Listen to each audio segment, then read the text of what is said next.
অতিবৃষ্টির কারণে জনজীবন কিন্তু প্রায় বিপর্যস্ত। যেদিকেই তাকানো যাচ্ছে এখন কিন্তু দেখা যাচ্ছে চারিদিকে শুধু জল আর জল। আবার অনেক জায়গায় অনেকের বাড়ির মধ্যে কিন্তু জল উঠে গেছে। তো এই রকম পরিস্থিতিতে আমাদের যেখানে ঘর থেকে বেরোনো সমস্যা হয়ে যাচ্ছে, বাইরে কাজ করতে যাওয়া সমস্যা হয়ে যাচ্ছে, তার মধ্যে উপরি পাওনা হয়েছে মশার কামড়। কম বেশি মশার কামড় আমাদের সারা বছরই সহ্য করতে হয়, কিন্তু এখন এই বর্ষার সময় কিন্তু মশা অনেক বেশি বেড়ে গেছে। কারণ এখন যেদিকেই তাকাবে শুধু জমা জল, আর জমা জলে মশার ডিম তো পারেই, তো সেই কারণে এখন মশার উপদ্রব অনেক গুণে বেড়ে গেছে। সন্ধেবেলা কিন্তু কোনোভাবেও দরজা জানলা খোলা রাখা যায় না। আর এই মশার কামড় থেকে ডেঙ্গু, ম্যালেরিয়া বা চিকুনগুনিয়ার মতো রোগও হতে পারে, যাতে প্রাণহানির আশঙ্কা রয়েছে। এটা কিন্তু আমরা সকলেই জানি। তাই মশার কামড়ের হাত থেকে বাঁচতে শরীরের ক্ষতি হবে জেনেও কিন্তু আমরা কয়েল, অল আউট এই জাতীয় জিনিসগুলো ব্যবহার করি। অনেক সময় কীটনাশক স্প্রে করি যাতে মশা ঘরে না থাকে, কিন্তু তারপরেও দেখা যায় মশার কামড় দুটো একটা কিন্তু খেতেই হয়। আর সারাদিন সবসময় তো আমরা মশারি টাঙিয়ে বসে থাকতে পারি না। তো বন্ধুরা, ঘরোয়া পদ্ধতি যদি আমরা কয়েকটা জেনে নিতে পারি, তাহলে কিন্তু শরীরের কোনো রকম ক্ষতি না করে, কোনো রকম কেমিক্যাল বা কীটনাশক ব্যবহার না করে আমরা মশার হাত থেকে রক্ষা পেতে পারি। বাড়িতে যদি ছোট বাচ্চা বা বয়স্ক মানুষ থাকে, তাতেও কিন্তু এই জিনিসটা তোমরা ব্যবহার করতে পারবে। নমস্কার বন্ধুরা, মৌস ফ্যাশনে তোমাদের সকলকে স্বাগত জানাই। তো চলো আজকে দুটো পদ্ধতি তোমাদের সঙ্গে শেয়ার করছি। আশা করি দুটো পদ্ধতি তোমাদের কাজে লাগবে। তো দেখো, এখানে আমি একটা ছোট্ট বাটির মধ্যে নিয়ে নিয়েছি 1 টুকরো আদা আর 3 কোয়া রসুন। এবার এই বাটির মধ্যেই আদা রসুনটাকে রেখে আমি একটু ভালো করে থেতো করে নিচ্ছি। তোমরা কিন্তু হামানদিস্তায় রেখেও কাজটা করতে পারো, একটু ভালোভাবে থেতো করে নিতে হবে। তবে এখানে আদা বা রসুনের যে খোসা ছাড়িয়ে নিতে হবে এরকম কোনো ব্যাপার নেই, তোমরা কিন্তু খোসা সহই থেতো করে নিতে পারো।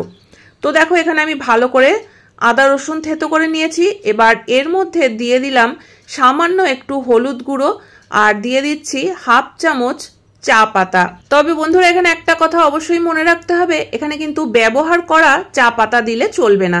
তো দেখো, এর মধ্যে আমি 1 চিমটে কর্পূরের গুঁড়ো মিশিয়ে দিলাম, আর এর মধ্যে দিয়ে দিচ্ছি আমি একটু কোলগেট।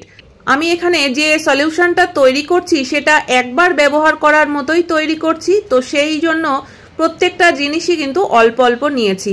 যদি তোমরা একসঙ্গে 2 দিন বা 3 দিনের মতো বানিয়ে রেখে দিতে চাও, তাহলে কিন্তু প্রত্যেকটা জিনিসই পরিমাণে একটু বেশি নিতে হবে। এবার দেখো, আমি বাটির মধ্যে অল্প পরিমাণ একটু জল দিয়ে প্রত্যেকটা জিনিসকে ভালোভাবে মিশিয়ে দিচ্ছি। এই জিনিসটা যদি তোমরা তৈরি করে নিতে পারো, তাহলে কিন্তু শরীরের কোনো রকম কোনো ক্ষতি হবে না, অথচ মশার কামড়ের হাত থেকে রেহাই পাওয়া যাবে। তো দেখো, জিনিসটা তৈরি করা হয়ে গেছে। এবার আমরা পরের স্টেপে চলে যাচ্ছি।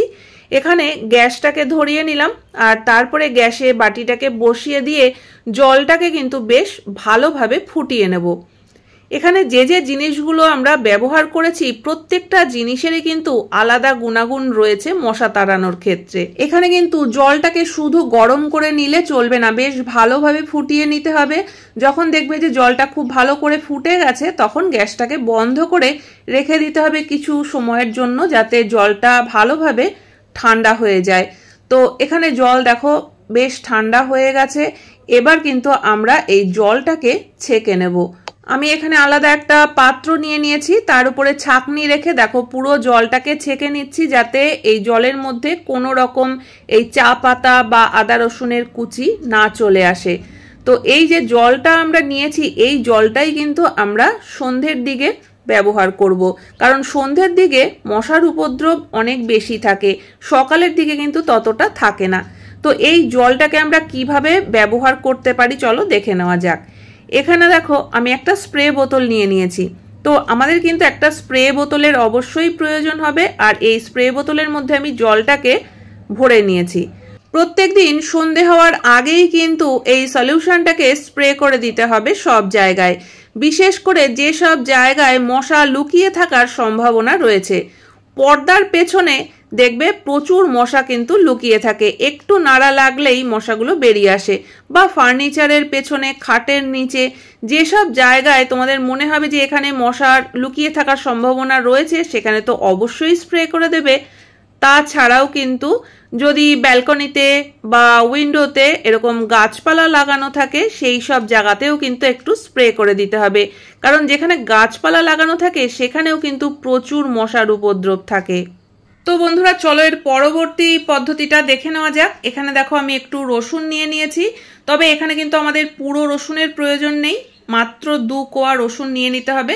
তো এখানে আমি খোসা সহ এই 2 কোয়া রসুনকে দেখো গ্রেট করে নিয়েছি, আর এবার আমি খোসাটাকে সরিয়ে দিলাম। এই দুটো পদ্ধতির কোনোটাতেই কিন্তু আমরা কোনো কেমিক্যাল বা কীটনাশক ব্যবহার করছি না, সম্পূর্ণ প্রাকৃতিক ঘরোয়া জিনিস দিয়ে, তাই শরীরে ক্ষতি হওয়ার কোনো সম্ভাবনা নেই।